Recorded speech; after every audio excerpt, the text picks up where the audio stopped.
Double murder हुआ था, आज उसका खुलासा किया गया है। इसमें कितने आरोपियों की अरेस्टिंग हुई है, क्या कुछ पूरा मामला था? 16 तारीख को दोपहर में थाना मलियाबाद पे इंस्पेक्टर मलियाबाद को सूचना मिली थी।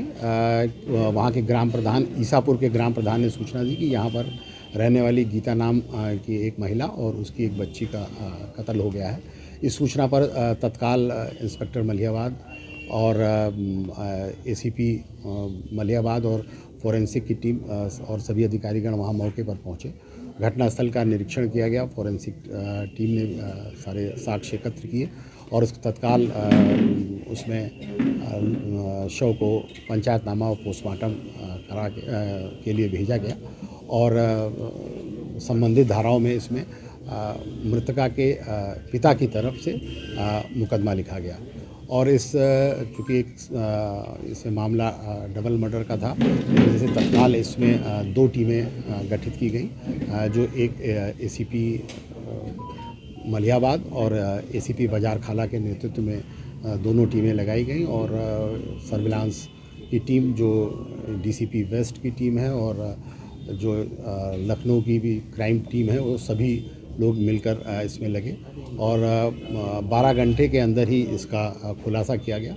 और जो बात प्रकाश में आई, इसमें पता ये चला कि जो मृतका है इसके पति के का एक दूर के रिश्ते का भतीजा था, जो उसी गांव में रहता था, जिसका नाम विकास जायसवाल था और वो वहाँ मलियाबाद में एक कपड़े की दुकान पर काम करता था।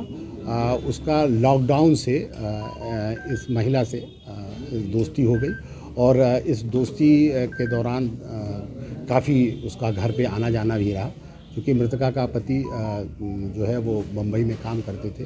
तो इससे दोनों लोग आपस में काफ़ी घुल मिल गए और इन दोनों के बीच में अंतरंग संबंध भी हो गए थे। इस बात से और काफ़ी इन लोगों में आना जाना रहा।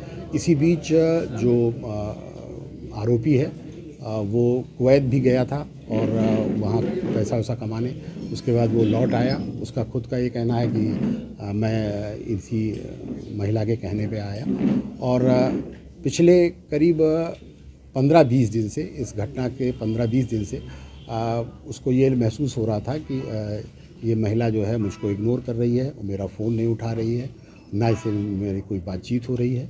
इस बात से वो अंदर से बहुत नाराज़ था और घटना वाले दिन यानी 15/16 तारीख की रात में वो घर के पीछे एक बिजली का खंभा है, उसकी मदद से वो अंदर गया और वहाँ पर उसने दरवाज़ा न खटखटा कर, जिसमें वो महिला और अपनी बच्ची के साथ सो रही थी, उसने बर्तन गिराया, जिससे कि महिला को लगा कि बाहर कोई जानवर आ गया है। इस पर उसने दरवाज़ा खोला तो ये अंदर आ गया और अंदर इसने इसका सवाल अपना पूछा कि मुझसे अब तुम क्यों नहीं बात करती हो या कोई क्या बात हो गई।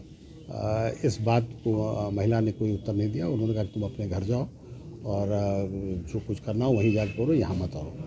इस बात से वो बड़ा नाराज़ हुआ और उसने जो है वहीं पर पड़े हुए एक डंडे से इसके मारा और मारने से जब वो चीखी तो उसकी बच्ची भी उठ गई, तो उसको भी उसने मारा और उसके बाद उसी के घर के किचन का एक जो चाकू था उससे जो है गर्दन पर वार किया और उसके बाद जो है ये वहीं के जो बाथरूम था उसमें बाल्टी में उसने हाथ धोए और उसके बाद वो पीछे जिस रास्ते से आया था उसी रास्ते से कुछ दूर पर इसने मोटरसाइकिल खड़ी कर रखी थी, वहाँ से फिर ये अपने घर चला गया और सवेरे नॉर्मल होकर जो अपने दुकान पे था वो वहाँ पहुँच गया। जब दोपहर में उसको पता चला कि ये घटना हो गई है तो वो वहाँ भी जो है वो दुख व्यक्त करने आया और जब वहाँ पुलिस भी पहुँची और लोग भी पहुँचे तो वो वहीं मौजूद था और इसने ये बात पता नहीं चलती थी। जो पुलिस ने इसका खुलासा किया वो इसके जो सर्विलांस की मदद से ये बात पता चली कि पिछले 11 महीने में इसमें 1600 कॉलें जो है इस महिला को की। इस बात से हम लोगों का शक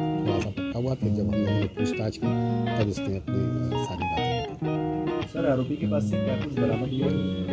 आरोपी के पास से जैसा कि आप देख रहे हैं ये एक जो लाठी डंडा है जिससे उसने मार की थी सर पे, मुंह पे और एक नाइफ जो आला कतल है जिससे गर्दन पे वार किया गया था। और जाते समय वो कुछ जो जेवर थे इसकी पत्नी के जो उसकी मृतका के उसको भी लेके गया था। उसका ये कहना था कि चूँकि हम ही ने इसको पैसा दिया था उसी से इसने ख़रीदा था, तो वो हम लेते चलें। और उसने ये भी प्रयास किया कि ये घटनास्थल थोड़ा चोरी का लगे जिससे कि पुलिस भ्रमित हो जाए, लेकिन वो इस काम में सफल नहीं हो पाया। और सर इन दोनों का प्रेम प्रसंग की जो दोस्ती की जो बात कह रहे हैं कब से चली आ रही थी? मैंने बोला इसमें ये